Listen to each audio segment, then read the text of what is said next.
Este es un mensaje del pastor John MacArthur, traducido y predicado en español para el mundo de habla hispana.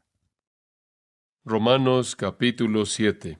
Y estamos estudiando los versículos 14 al 25.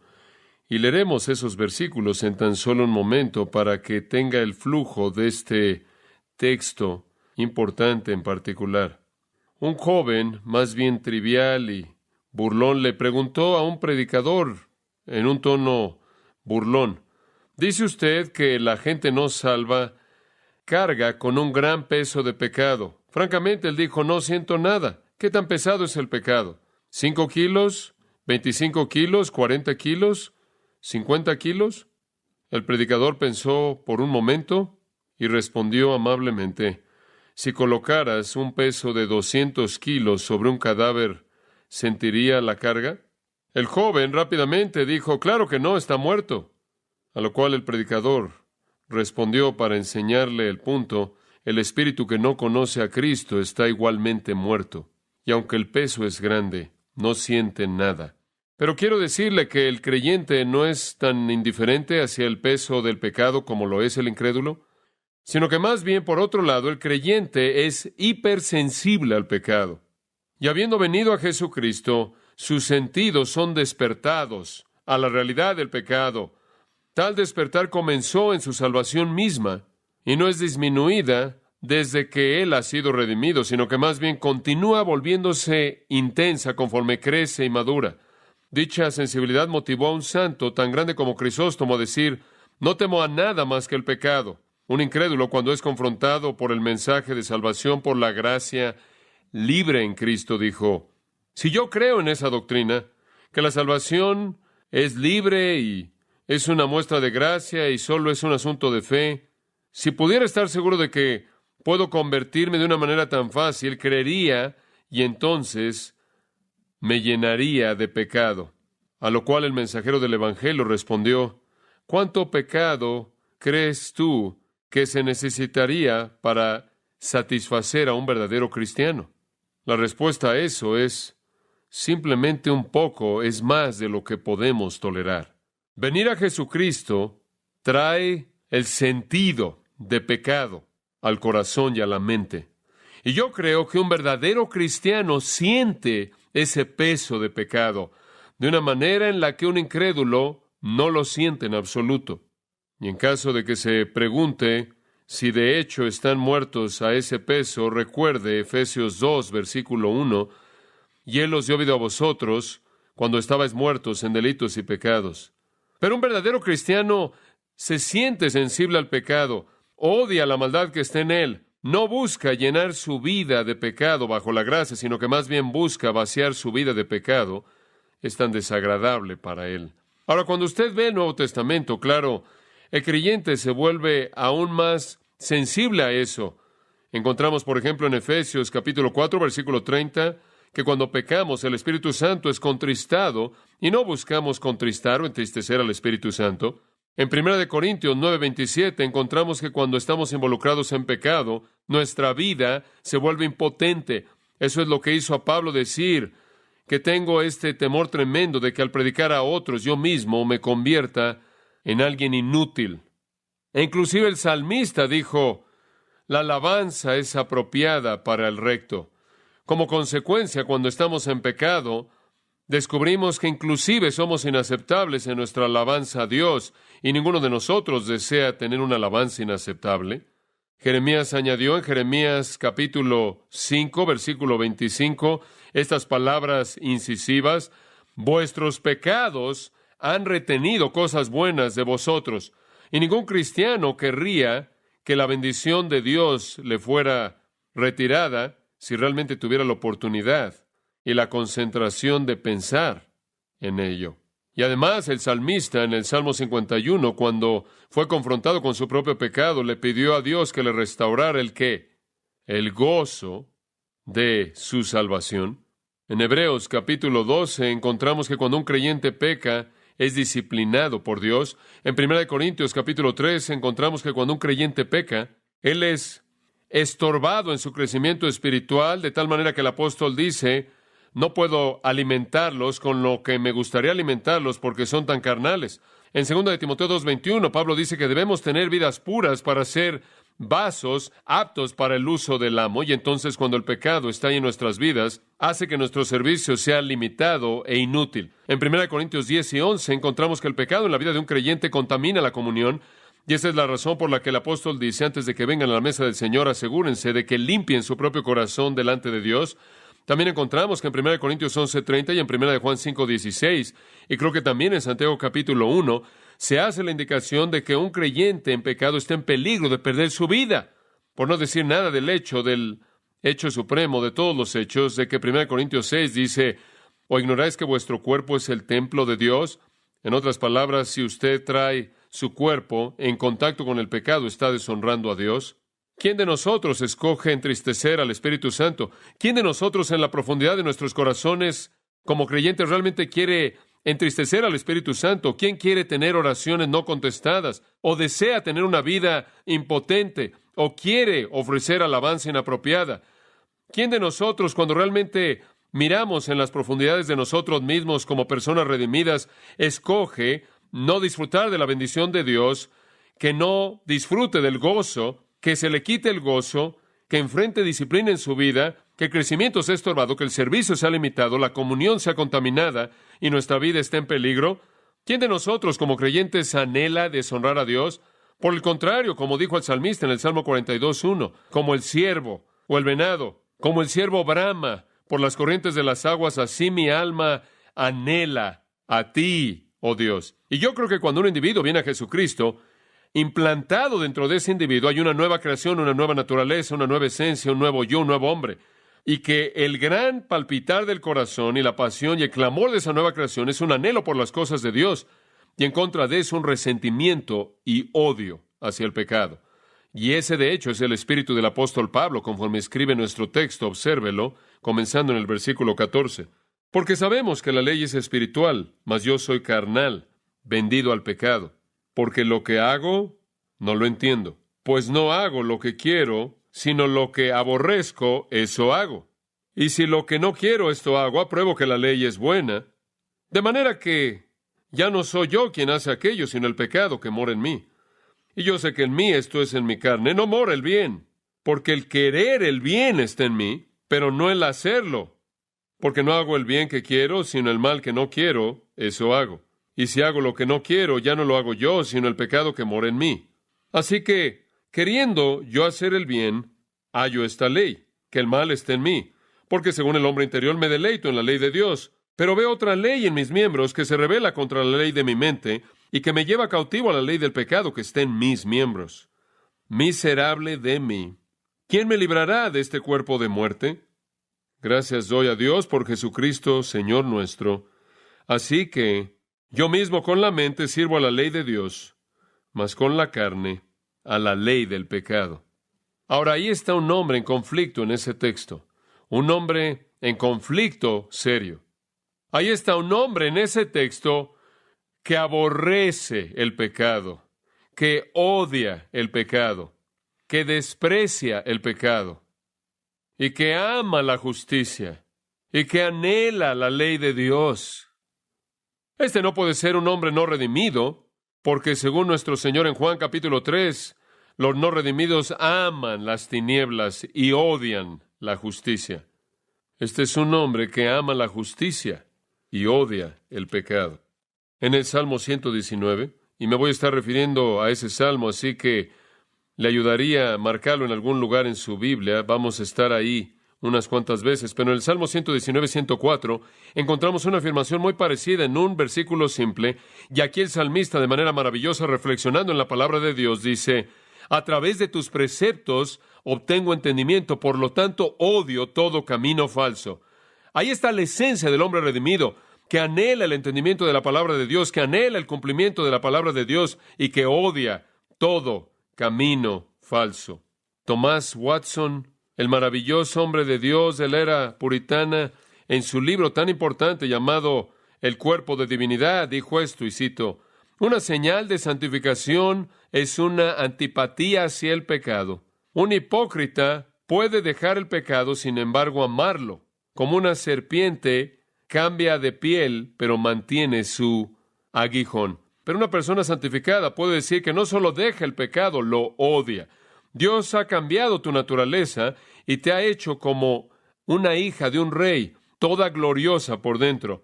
Él te ha vestido de la coraza de la santidad, en contra de la cual se puede disparar, pero nunca puede ser traspasada. Fin de la cita. Entonces hay una lucha. Y yo creo que la lucha nos es presentada aquí en Romanos capítulo 7, un pasaje clásico describiendo un retrato vívido, incisivo del dolor del pecado que mora en la vida de un cristiano. Ahora necesita recordar que en el 7º capítulo de Romanos, Pablo básicamente está hablando del lugar de la ley. Y él está tratando de demostrar que debido a que él predica salvación por la gracia a través de la fe, no significa que no ve lugar para la ley. Esto no es decir a los judíos que estiman la ley que él no la estima. Él simplemente está dándole su función apropiada. Y su función apropiada no es salvar a la gente o santificar a la gente, sino convencerlos de pecado y mostrarles, como indica el versículo 13, la pecaminosidad excesiva del pecado. Y él está señalando que inclusive como un creyente, la ley continúa teniendo la función de demostrarle al cristiano la pecaminosidad excesiva del pecado. Cuando él ve la ley de Dios, la cual su corazón anhela cumplir, y en comparación ve el pecado en su vida, él ama la ley y odia el pecado. Ahora, en medio de este conflicto, encontramos cómo derrama el corazón el apóstol Pablo en primera persona. Yo, mí. Este es su testimonio y el nuestro también. Y el testimonio de su propia lucha espiritualmente con el pecado que mora en él es dado en 3 lamentos. Es un pasaje muy triste. Es un pasaje lleno de tristeza. Es un pasaje muy incisivo. Porque no es con frecuencia que encontramos este tipo de perspectiva de la lucha del apóstol Pablo. Y no es con frecuencia que él lo repite tantas veces. De hecho, conforme leí eso, probablemente notó la repetición del texto. Hay 3 lamentos, y los 3 básicamente dicen lo mismo. Él lamenta su situación, él llora por ella. Su corazón está triste por ella, él está quebrantado por ella. Y cada lamento tiene 3 partes. La condición en la cual se encuentra a sí mismo, la prueba de esa condición y la fuente de esa condición. Observe el primer lamento a manera de repaso. Lo vimos la semana pasada, versículos 14 al 17. La condición está en el versículo 14, porque sabemos que la ley es espiritual, mas yo soy carnal, vendido al pecado. La ley es espiritual, esto procede del Espíritu Santo. Es activada por la mente y el corazón y la voluntad de Dios. Es santa, justa y buena, dice el versículo 12. Pero yo, en contraste, no soy espiritual. La ley es espiritual y yo no soy espiritual. Ahora dice usted, ¿puede un cristiano decir eso? Sí, en una perspectiva. Esa es una perspectiva que debemos tener apropiadamente de nuestras propias vidas. No somos todo lo que debiéramos ser, ¿verdad? La ley de Dios es espiritual, pero nosotros somos carnales. No somos espirituales, somos carnales. Y aquí él está viendo la batalla, él está viendo su humanidad. Él no está hablando acerca de todo lo que es renovado en él está hablando acerca de lo que no es renovado en él. Su humanidad todavía está ahí y lo ve cara a cara. Y lo ve al rostro. Él se encuentra a sí mismo vendido bajo el pecado, él lo dice en el versículo 23. Él es llevado en cautividad a la ley del pecado que está operando en sus miembros. Él se encuentra a sí mismo todavía siendo victimizado por el pecado, aunque él es redimido. Esta es su condición de lucha. De hecho, en Filipenses capítulo 3, versículo 12, Pablo lo dice de esta manera. No que lo haya alcanzado ya, ni que ya sea perfecto, sino que prosigo por ver si puedo asir aquello para lo cual fui también nacido por Cristo Jesús. Hermanos, yo mismo no considero haberlo alcanzado ya. En otras palabras, no he llegado ahí. Pero esto hago, olvidando lo que queda atrás y extendiéndome a lo que está por delante. Prosigo a la meta, al premio del supremo llamamiento de Dios en Cristo Jesús, Señor nuestro. Lo que él está diciendo es, yo sé que no he llegado ahí, y eso es todo lo que tiene aquí en Romanos 7. Es un reconocimiento de lo que él no es una perspectiva. No es todo lo que podría ser dicho acerca de él, pero es algo que podría ser dicho acerca de él. No es todo lo que podría ser dicho acerca de mí, el decir que no soy espiritual, pero es verdad acerca de mí el decir que no soy espiritual. No he llegado a ser de manera total lo que seré, ¿verdad? Es una perspectiva no técnica, es una perspectiva, es la misma perspectiva que hizo a Pablo decir, yo soy el primero de los pecadores, 1 Timoteo 1:15. ¿Y qué es lo que usted dice que da esa perspectiva? Bueno, escuche con mucha atención. Es un entendimiento de la ley pura, santa, justa, buena de Dios. Y cuando usted se ve a sí mismo a la luz de esa ley, usted está muy consciente de cuán pecaminoso es usted.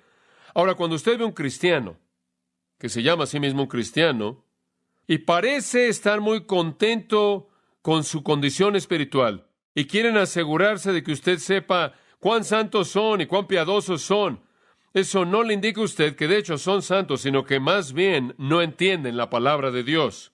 Esa es evidencia no de su santidad, sino una evidencia de su ignorancia de la palabra, de la ley santa de Dios. Porque entre mejor entendemos la perfección infinita de la ley santa de Dios, mejor entenderemos nuestra propia imperfección, ¿verdad? Y entonces quiero decirle que lo que tenemos en Romanos capítulo 7 no solo es el testimonio de un cristiano, sino de uno muy maduro, y uno con mucho entendimiento, y uno muy espiritual. Después de darnos la condición en el versículo 14, Él nos da la prueba en el versículo 15. Aquí está la prueba de que Él todavía no es todo lo que debería ser, que Él es carnal, porque lo que hago no lo entiendo, o no lo amo, no escojo hacerlo, pues no hago lo que quiero, sino lo que aborrezco, eso hago. Ahora esa es la prueba. La prueba de que todavía soy carnal es que estoy frustrado, porque veo la gloria infinita de la ley de Dios, veo la santidad magnífica de su estándar y no puedo vivir conforme a ese estándar. Y no estoy satisfecho con qué tan lejos he llegado, solo estoy insatisfecho por lo lejos que estoy de ese estándar. Esa es una perspectiva muy madura. Es algo muy inmaduro pensar que usted realmente ha llegado al máximo nivel de espiritualidad. El apóstol Pablo dice, no lo he alcanzado, no he llegado a eso, sino que prosigo a la meta. Veo la meta y me estoy moviendo, no estoy ahí. Esa es la humildad que viene de una percepción espiritual correcta. En lugar de congratularnos a nosotros mismos acerca de cuán santos somos, si realmente entendemos la ley de Dios, vamos a vernos a nosotros mismos quedando cortos de ella. Y ahí es donde Él está.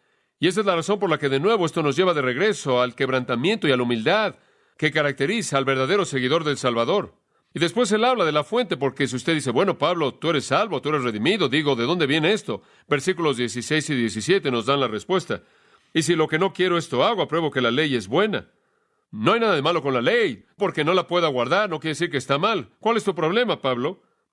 De manera que ya no soy yo quien hace aquello, sino el pecado que mora en mí. Ahora mi condición es que estoy en una lucha. La prueba de ello es que no siempre hago lo que quiero hacer. Y algunas veces lo que realmente no quiero hacer en lo más profundo de mi ser. Y la fuente de todo esto es el pecado que está en mí. Y ahora el yo y el mí en el versículo 17 se vuelven técnicos. Él dice yo en el versículo 14 de manera muy general, yo soy carnal. Pero ahora Él se asegura de que entendamos lo que Él quiere decir en el versículo 17. Ya no soy yo. Y el ya no, ¿se acuerda? Hablamos de eso, de uketi. Ya no más desde cuándo, desde la salvación. Desde que he sido salvo. Ya no soy yo el verdadero yo, el yo renovado, el yo recreado, el que hace eso, sino que el pecado que mora en mí. Y entramos en eso a cierto detalle. El yo entonces se vuelve un término técnico. Ahora, ¿cuál es el conflicto? El conflicto en la vida de un creyente es un conflicto entre una nueva creación que es santa, la cual está creada para la eternidad, la cual es la simiente eterna, la cual no puede pecar, y eso está en usted, ese es el verdadero usted, ese es el usted básico, el usted recreado. El conflicto es entre ese redimido usted y su mortalidad no redimida, su humanidad no redimida, la cual todavía está presente. Y ahí es donde yace su lucha. Y ese es su lamento. Y yo creo que todo hijo de Dios que realmente está caminando en obediencia con la mente del Salvador, lamenta la realidad de su pecado. Yo veo al creyente en 1 Juan 1, 8 al 10, que no niega su pecado, sino que ¿qué? Confiesa su pecado. Lo oigo en el Salmo 38, 18, diciendo, porque yo declararé mi iniquidad, lamentaré mi pecado. Lo oigo en el Salmo 97, 10, vosotros que amáis a Jehová, aborreced el mal. Yo creo que la persona verdaderamente regenerada odia el pecado y enfrenta el hecho de que, aunque él ha sido recreado, y hay una nueva naturaleza ahí, esa nueva naturaleza todavía está encerrada, por así decirlo, en humanidad, y ahí yace la lucha. Entonces, aunque somos redimidos, el pecado se aferra a nuestra carne, nuestra mortalidad, nuestra humanidad no redimida, y esto evita que veamos el cumplimiento del anhelo profundo del corazón que anhela la perfección de la ley de Dios. Y algunas veces esto no solo se manifiesta antes de que usted peque, sino que se manifiesta después, y se manifiesta en su culpabilidad y en su sentido de tristeza y en su sentido de contrición. Veamos el segundo lamento, y es simplemente como el primero. Versículo 18. El patrón aquí es idéntico. Aquí viene la condición. Y yo sé que en mí. Ahora, ¿de qué en mí estás hablando? ¿Simplemente el tú general, el tú entero, el tú nuevo, la creación nueva? No, en mí. ¿Qué parte de mí? ¿Mi qué? Esto es mi carne. Y aquí él habla en términos técnicos. Él no quiere que perdamos la distinción que acaba de hacer en el versículo 17, de que no es realmente él, es el pecado que mora en mí. Y después en el versículo 18 él dice, el pecado mora en mi carne. Entonces no es realmente yo, no es el nuevo yo, no es el yo recreado, no es el divino, no es la naturaleza divina, la naturaleza incorruptible implantada en mí, no la simiente eterna que no puede pecar. No es ese yo, es mi carne. Y yo sé que en mí, esto es, en mi carne, no mora el bien. No ve ninguna cosa buena en mi humanidad no redimida. Y entonces él dice en mí, pero él particulariza ¿qué parte? Esto es, en mi carne. Y ahí, creo yo, lo ubica en términos del lugar del pecado. El pecado se encuentra en la carne. Y como hemos dicho antes, y lo vuelvo a decir, que la carne es nuestra humanidad. No es necesariamente en sí misma, y por sí misma no es necesariamente mala, pero ahí es donde el pecado encuentra su base de operación. Y podría expresarlo de esta manera. Pablo limita el área de corrupción en el creyente a la carne, a la mortalidad no redimida. Esa es la razón por la cual, amados, cuando ustedes mueren y dejan este cuerpo, ningún cambio necesita ser llevado a cabo para que usted entre a la gloria eterna, porque todo lo que usted necesita para estar listo no es el que se le añada algo a usted, sino que se le quite algo a usted.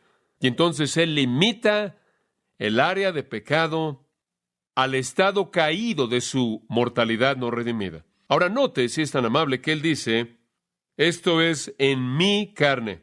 Él ya no está en la carne, como descubriremos en el capítulo 8, versículos 5 al 8, sino que la carne está, ¿qué? En él. Todavía está ahí.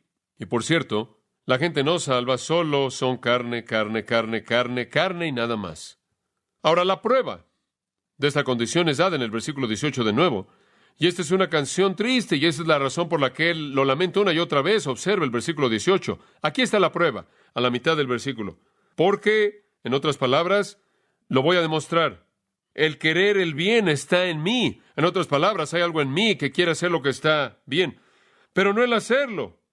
Ahora, por favor, no lo malentienda aquí. Él no está diciendo, no puedo entender, no sé cómo hacer algo correcto en ningún momento, porque eso no es verdad. Sino lo que él está diciendo es, no lo puedo hacer al grado que mi corazón lo quiere hacer. ¿Se da cuenta? ¿Lo entiende? No lo puedo llevar a cabo de la manera en la que lo quiero hacer. Si usted ve su propia vida cristiana y ve el flujo de crecimiento, creo que si usted se sienta y es honesto al respecto, aunque puede ver crecimiento en su vida cristiana, usted va a tener un mayor odio hacia su pecado ahora de lo que usted tuvo mucho tiempo atrás, cuando usted estaba muy atrás en la línea del crecimiento y realmente no entendía lo serio que era el pecado. Y si usted no hubiera tenido una comprensión tan grande de la majestad y la santidad de Dios y la pureza infinita de su santa palabra, como puede ver, y así también escala su sensibilidad al pecado. Y aunque hemos sido instruidos y afirmamos de nuevo que el crecimiento espiritual involucra la frecuencia decreciente de pecado, junto con la frecuencia decreciente de pecado, hay una sensibilidad que se incrementa al pecado. Y esa es la experiencia de Pablo. La voluntad está presente en mí. El verdadero yo, en la profundidad de mi ser, anhela hacer lo que Dios quiere, pero no puedo hacer lo que yo quiero como lo quiero hacer. Y después en el versículo 19, él dice de manera semejante lo que dijo en el versículo 16, porque no hago el bien que quiero, sino el mal que no quiero, eso hago. Lo quiero, simplemente no lo puedo hacer. Y sabe una cosa, si usted mira hacia atrás, por ejemplo, en el Antiguo Testamento, y usted ve a David, y usted encontrará a David como un amigo de Dios, ¿verdad? Un cantante dulce de los salmos de Israel, un hombre maravilloso de Dios, exaltado. Jesucristo es glorificado al ser llamado el Hijo de David, ¿no es cierto? Es maravilloso, maravilloso. Sin embargo, si usted lee el Antiguo Testamento, usted no va a encontrar a ningún escritor en el Antiguo Testamento quien está más abrumado, quien muestra más tristeza, quien es más sensible a su pecado que David. Es David quien clama a Dios a lo largo de los salmos, particularmente el Salmo 32 y 51, pero no solo esos salmos. Quien clama a Dios por misericordia. Quien clama a Dios por misericordia. Quien clama a Dios por compasión en medio de su pecaminosidad. Y fue David quien estaba tan cercano al corazón de Dios que cualquier pecado en su vida se volvió causa de que él tuviera un corazón quebrantado. Entonces, la lucha aquí, para mí, de manera evidente, es la lucha del hombre regenerado. La gente no salva, ni siquiera entiende este tipo de actitud. Después él viene de nuevo a la fuente en el versículo 20. La condición, la prueba y la fuente. Y si hago lo que no quiero, ya no lo hago yo, sino que el pecado que mora en mí. Exactamente lo que él dijo en el versículo 17. Ya no soy yo. ¿Qué quieres decir ya no más? Ahí está ese ya no más de nuevo. ¿No más desde cuándo? ¿Desde qué? La salvación antes de la salvación, como usted sabe, la gente no salva. No puede estar en este capítulo porque no hay ya más para ellos. No hay ya más. Nunca hubo un cambio. Nunca ha habido un momento en el que las cosas han sido diferentes. ¿Qué es lo que el no más significa en un incrédulo? No hay un no más. Siempre ha sido igual. Pero desde que él es redimido, hay un no más. Y desde esa redención es no más que el yo recreado, el verdadero yo está haciendo esas cosas, sino el pecado que mora ahí. Y entonces peleamos, dice Pablo, y perdemos. Y las pérdidas parecen ser mucho más abrumadoras debido a la perfección de la ley santa de Dios. Entonces, si tan solo puedo ir hacia atrás y añadir algo a su lista que quizás han estado acumulando a lo largo de Romanos 5, 6 y 7, añada esto a su lista de resultados de la justificación por la fe. El primero que vimos en el capítulo 5 fue la seguridad. El segundo que vimos en el capítulo 6 fue santidad. Y después en el capítulo 7 vimos libertad, fruto y servicio. Y un cuarto en este capítulo es sensibilidad al pecado. Ese es un resultado de la justificación. Pablo todavía está hablando de la doctrina de la justificación por gracia a través de la fe, y uno de sus resultados es una sensibilidad incrementada al pecado. Ahora, en este punto usted podría pensar, Pablo se va a dar por vencido, y él ya presentó el punto, ¿verdad? Él es en cierta manera como yo, él profundiza en el punto, pero veamos el tercer lamento, y este es simplemente como el resto. Pero esta es una manera en la que podamos entender el punto, ¿no es cierto?, de cuán triste está él. Y por eso lo repite una y otra vez. Y aquí vienen las mismas tres cosas. Primero la condición, versículo 21. Así que, queriendo hacer yo el bien, hallo esta ley, que el mal está en mí. Ahora aquí regresamos a la misma condición. Él dice, hallo esta ley. Y mediante eso él quiere decir un principio. Él está usando la palabra ley. De nuevo, es una figura de dicción. Y entonces se queda con ese término. Está la ley de Dios, y ve otra ley, él dice, otro principio, otro estándar que demanda cosas de mí, otra ley inflexible que me lleva a la conformidad. Ve otra ley en mí, otro principio operando, otra fuente de mandamientos, otro estándar. Queriendo yo hacer el bien, el mal está en mí. Literalmente, el mal yace cerca, está a la mano, está ahí, está luchando contra todo pensamiento bueno, contra toda buena intención, contra todo motivo bueno, contra toda palabra buena, contra toda obra buena, contra todo acto bueno. No está lejos, no está a distancia, nunca ha sido erradicada, como algunos teólogos nos dicen, que usted llega al punto en el que su naturaleza de pecado es erradicada, y después dicen, a partir de ahí usted no peca, simplemente usted comete errores. Pablo dice, está ahí, está a la mano. No es el verdadero yo, hombre, pero no está tan lejos. Y la condición es una, de nuevo, de conflicto. Y después la prueba, versículo 22. ¿Cómo puedes probar esto de nuevo? Bueno, según el hombre interior me deleito en la ley de Dios. Ese es un lado del conflicto. En su hombre interior, él se deleita en la ley de Dios. Y de nuevo, lo llevo al Salmo 119, el cual creo que es el mejor paralelo del Antiguo Testamento, de Romanos 7. No sé si alguien ha dicho esto antes, pero me gustaría sugerir eso. Salmo 119, 77. Vengan a mí tus misericordias para que viva. Escucha esto. Porque tu ley es mi delicia. Y bien podría ser que Pablo tenía eso en mente en ese mismo pasaje. Y cuando él dice, según el hombre interior, me deleito en la ley de Dios, él está afirmando el corazón del salmista. En el Salmo 119, versículos 111 y otros, pero simplemente ve el 111. Por heredad he tomado tus testimonios para siempre, porque son el gozo de mi corazón. De nuevo, su deleite. En el versículo 20 de ese mismo salmo hay otro. Quebrantada está mi alma de desear tus juicios en todo tiempo. ¡Oh, qué versículo tan tremendo! Mi corazón, de hecho, se quebranta ante el anhelo que tiene por tus ordenanzas en todo tiempo. ¿Y cuál es la marca del hombre verdaderamente espiritual en el Salmo 1, 2? En la ley de Jehová está, ¿qué? Su delicia, y en su ley medita de día y de noche. El hombre regenerado se caracteriza por un amor por la palabra de Dios, un amor por la ley de Dios, un deleite en esa ley, según el hombre interior. Ahora quiero que observe esa frase, según el hombre interior. Realmente dice, desde la profundidad de mi corazón, ese es el significado. Desde la parte más profunda de mí y la parte más profunda de él, el fondo de su corazón, el hombre interior, el hombre interno, el verdadero hombre interno tiene hambre y anhela y se deleita y ama la ley de Dios. El gozo más profundo, la expresión más genuina de su persona es deleitarse en la ley de Dios. Yo creo que el hombre interior o el hombre interno es esa naturaleza renovada, redimida. Y aunque Pablo le dice a los Corintios, aunque el hombre exterior se va desgastando, el hombre interior está siendo ¿qué? Renovado de día en día. 2 Corintios 4:16. Y somos fortalecidos con poder por su Espíritu, Efesios 3:16. Y el Espíritu lleva a cabo su obra en el hombre interior. Ese es el área de la nueva creación. Ese es el verdadero yo, el centro de la personalidad redimida. Pero entonces la prueba del conflicto nos lleva al versículo 23. Pero veo otra ley, otro principio. ¿Y dónde está esta? ¿En dónde está? ¿Está en qué? En sus miembros. ¿Y qué dijimos que eran los miembros? Son los factores humanos, los factores corporales, la carne, la humanidad, la mortalidad no redimida. Y su uso de los términos es completamente coherente. Entonces él ve en el versículo 23 otra ley, y esta ley no está en su verdadero yo, en su yo más profundo, su hombre interior.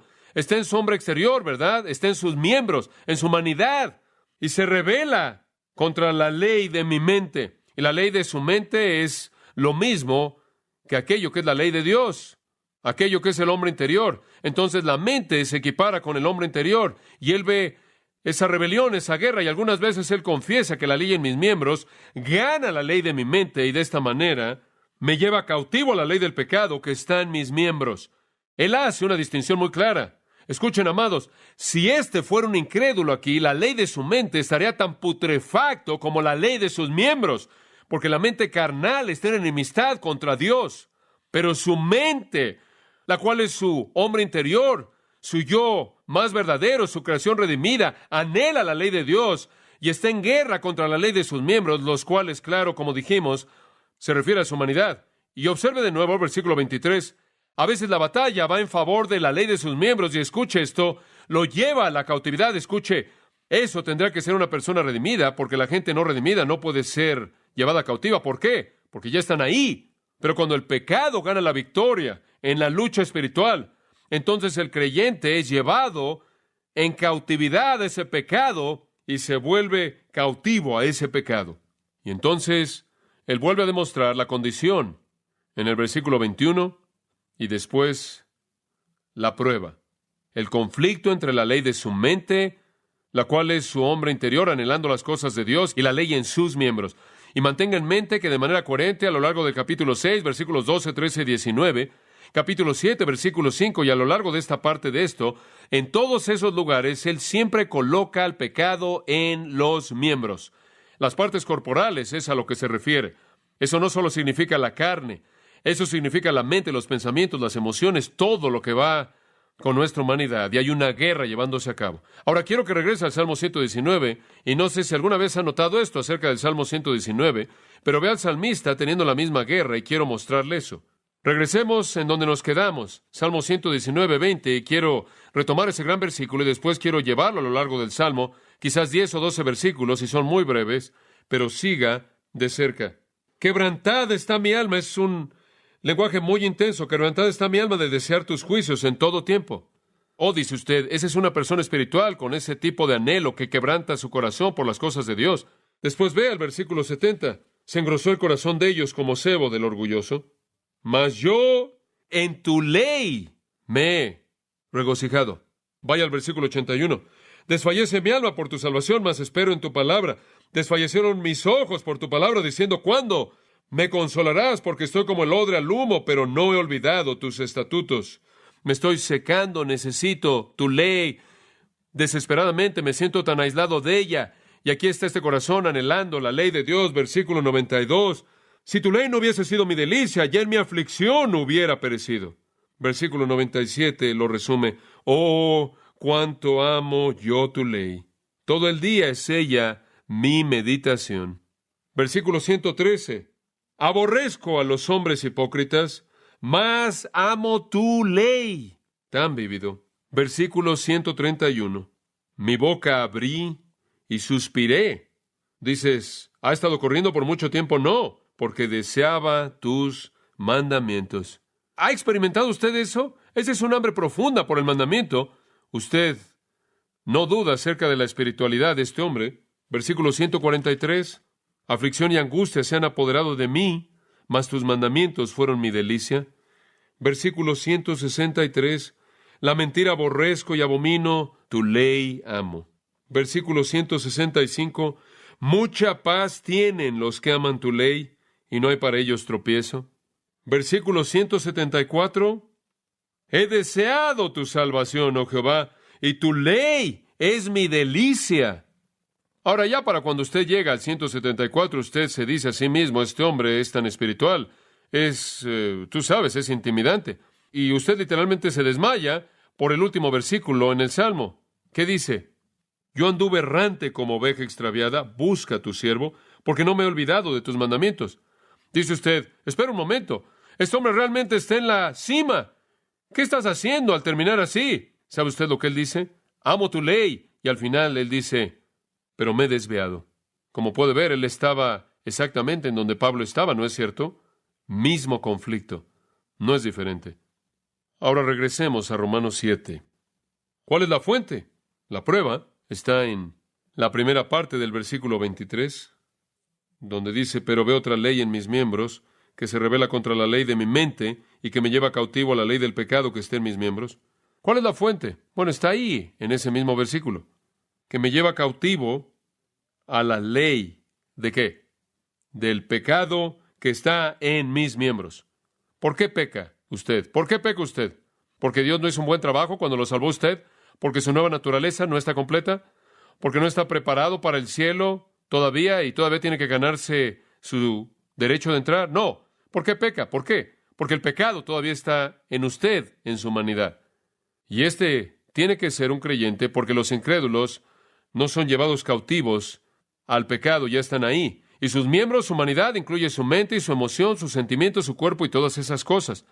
En 2 Corintios, capítulo 10, versículo 3, porque aunque andamos en la carne, no peleamos según la carne, porque las armas de nuestra milicia no son carnales, sino poderosas en Dios para la destrucción de fortalezas. Me encanta eso.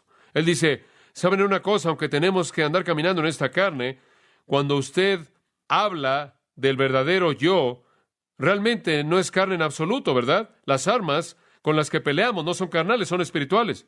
3 lamentos, y enfatizan la condición del creyente, es una condición de conflicto. Enfatizan la prueba de eso, la incapacidad de hacer la voluntad de Dios al grado que sabemos que debemos hacerlo. Y enfatizan la fuente de eso, el pecado que mora en el creyente. El verdadero creyente, el creyente espiritual, el creyente piadoso, clama por ser liberado de esto. Y como si 3 lamentos no fueran suficientes, él expresa una queja de dolor en el versículo 24. Una queja de dolor que excede a los otros lamentos. Una queja que va más allá de cualquier cosa de lo que él ha dicho. Él simplemente clama en la aflicción y la frustración y dice, miserable de mí. Y usted se dice a sí mismo, ¿puede este ser el apóstol Pablo? ¿Puede este ser un cristiano? Y el comentarista maravilloso, bendecido por Dios de años y años atrás, Haldane, dice, los hombres se perciben a sí mismos como pecadores en proporción directa a su descubrimiento previo de la santidad de Dios y su ley. Y tiene razón. Este es un creyente quien dice, oh miserable de mí. Él quiere ser todo lo que Dios quiere que él sea. El salmista clama en el Salmo 6, Jehová, no me castigues en tu ira ni me reprendas en tu enojo. Ten misericordia de mí, oh Jehová, porque soy débil. Oh Jehová, sáname, porque mis huesos están heridos, mi alma está aterrada, quiere decir. Pero tú, oh Jehová, ¿hasta cuándo? Regresa, oh Jehová, libra mi alma, sálvame por causa de tu misericordia, porque en la muerte no hay memoria de ti. En el Seol, ¿quién te alabará? Estoy cansado con mi gemir. En las noches estoy en mi cama y lleno de lágrimas mi cama. Y lo que el salmista está diciendo es esto: estoy tan cansado de no ser todo lo que debo ser. En el Salmo 38, Jehová, no me reprendas en tu furor ni me castigues en tu ira, porque tus saetas cayeron sobre mí ha descendido tu mano. Nada sano hay en mi carne a causa de tu ira, ni hay paz en mis huesos a causa de mi pecado. Porque mis iniquidades se han agravado sobre mi cabeza, como carga pesada se han agravado sobre mí. Hieden y supuran mis llagas a causa de mi locura. Estoy encorvado, estoy humillado en gran manera, ando enlutado todo el día, porque mis lomos están llenos de ardor y nada hay sano en mi carne. Estoy debilitado y molido en gran manera, gimo a causa de la conmoción de mi corazón. Señor, delante de ti están todos mis deseos. Dice usted, si todo tu deseo está delante de él, ¿cómo puede estar en ese desastre? Ahí está la batalla, ¿no es cierto? Y David está diciendo lo mismo que Pablo. Miserable de mí. Mi corazón anhela, mi fortaleza me falla. Él quería ser más de lo que él era. Él se encontró, se halló a sí mismo debilitado por su humanidad. En el Salmo 130, de lo profundo, Jehová, te clamo. Señor, oye mi voz, estén atentos tus oídos a la voz de mi súplica. Si mirares los pecados, ¿quién, oh Señor, podrá mantenerse? Pero en ti hay perdón para que sea reverenciado. Esperé yo a Jehová, esperó mi alma en su palabra. He esperado. Aquí de nuevo clamando a partir del pecado. Alguien que es piadoso. Así son los redimidos. Miserable de mí. Y después él hace una pregunta en el versículo 24. ¿Quién me librará de este cuerpo de muerte? Mantenga en mente de nuevo en dónde está su problema. ¿Está en su qué? En su cuerpo. ¿Y es un cuerpo de qué? De muerte. La palabra librará es la palabra rescate. Es usada para señalar el acto de un soldado que corre a su camarada en medio de una batalla y él lo rescata del enemigo. Y el cuerpo de muerte es muy interesante. Literalmente se refiere al cuerpo que está sujeto al pecado y a la muerte. Es la mortalidad no redimida de nuevo. Y de nuevo, los términos son coherentes. Es el cuerpo, los miembros, la carne. Se ha reportado que cerca de Tarso, en donde Saulo nació, había una tribu de personas que aplicaban una pena terrible en contra de un homicida. Cuando una persona asesinaba a alguien, su costumbre consistía en amarrar el cadáver muerto al asesino cara a cara, nariz con nariz, pecho a pecho, muslo con muslo, pie con pie. Ese era el castigo hasta que la putrefacción del cuerpo muerto mataba al asesino. Y estaba amarrado con tanta fuerza que no podía liberarse a sí mismo. Y solo se necesitaban unos cuantos días para que la corrupción de la muerte pasara al vivo y le quitara la vida. Y Pablo se ve a sí mismo y ve eso en su propio caso y percibe que está cara a cara, pecho a pecho, muslo a muslo, a algo que está muerto y corrupto y que lo está matando y clama, miserable de mí, ¿quién me librará? ¿Hay esperanza? Hay esperanza. Versículo 25. Gracias doy a Dios por Jesucristo, Señor nuestro. Eso se oye como triunfo para mí, ¿no es cierto? Eso es certeza. ¿Qué estás diciendo, Pablo? ¿Es esto algún tipo de situación mística? ¿Cómo es que eres liberado del conflicto? Por Jesucristo, Señor nuestro. ¿Qué es lo que Él tiene en mente? Yo creo que lo que Él tiene en mente es expresado en el capítulo 8 de Romanos. Comenzando en el versículo 18, y vamos a entrar en esto más adelante. Pues tengo por cierto que las aflicciones del tiempo presente no son comparables con la gloria venidera que en nosotros ha de manifestarse. Y después Él habla acerca de la creación, anhelando la manifestación plena. Pasa al versículo 23. Y no solo ella, esto no solo la creación gime, anhelando su gloria, sino que también nosotros mismos que tenemos las primicias del Espíritu. En otras palabras, tenemos al Espíritu Santo que mora en nosotros. Tenemos la nueva creación, tenemos la simiente eterna, tenemos la naturaleza divina. Y está ahí en nosotros, pero nosotros también gemimos dentro de nosotros mismos, esperando la adopción, la redención de nuestro ¿qué? De nuestro cuerpo. Como puede ver, estamos esperando la fase final de salvación porque en esperanza fuimos salvos. Todavía estamos esperando ese día cuando seamos liberados de manera total y redimidos en cuerpo como también en alma. Y yo creo que eso es lo que Pablo espera en el 7:25. Doy gracias a Dios, él dice, que el final del conflicto está por venir a través del Señor Jesucristo, y va a venir cuando Él aparezca, cuando seamos glorificados, o cuando entramos en su presencia y seamos glorificados. Allí es cuando el fin viene, el fin de la batalla. ¿Quiere oírlo en las palabras de Pablo en 1 Corintios 15? Aquí está. Cuando esto corruptible se vista de incorruptible, y cuando esto mortal se vista de inmortalidad. Eso es cuando él dice en el versículo 57, gracias sean dadas a Dios, quien nos da la victoria a través de nuestro Señor Jesucristo. Casi en la misma frase que él usa en Romanos 7:25. Y aquí él dice, gracias doy a Dios por Jesucristo, Señor nuestro. Y es el mismo día que él ve cuando esto mortal se vestirá de inmortalidad y esto corruptible se vestirá de incorruptible. Entonces él está mirando hacia adelante al momento de redención y él dice, lo veo y viene. Y estoy viviendo en esperanza que de hecho va a venir. Es lo mismo que él tenía en mente en 2 Corintios 5:4, cuando él dice, estamos en este tabernáculo y gemimos. ¿Por qué? Porque estamos cargados con nuestra humanidad y no queremos ser desvestidos, sino revestidos cuando la mortalidad sea tragada, absorbida por la vida. Es una gran verdad. Esperamos ese día. Es el mismo día que él tenía en mente al escribir a los Filipenses, cuando esperamos al Salvador, al Señor Jesucristo, quien transformará el cuerpo de la humillación nuestra para que sea semejanza de el cuerpo de la gloria suya. Esa es una esperanza triunfal, ¿no es cierto? Mientras tanto, versículo 25, hasta ese entonces, así que yo mismo con la mente sirvo a la ley de Dios, mas con la carne a la ley del pecado. ¿Sabe lo que él está diciendo? Hasta ese día, la batalla que sigue y sigue mientras que permanezcamos en la carne. Y continuamos clamando con Tennyson, oh, que un nuevo hombre se levante dentro de mí y someta al hombre que soy. Entonces la batalla no se va a acabar hasta que Jesús nos dé inmortalidad y lo incorruptible. Liberación completa espera hasta la glorificación. Ese es el punto. Pero eso no quiere decir que no podemos experimentar victoria aquí y ahora, ¿verdad? Y ese es el capítulo 8. Y ese es para 2 semanas a partir de esta noche. Pero entre ahora y ese entonces, el Espíritu Santo le va a ayudar a usted. Inclinémonos en oración.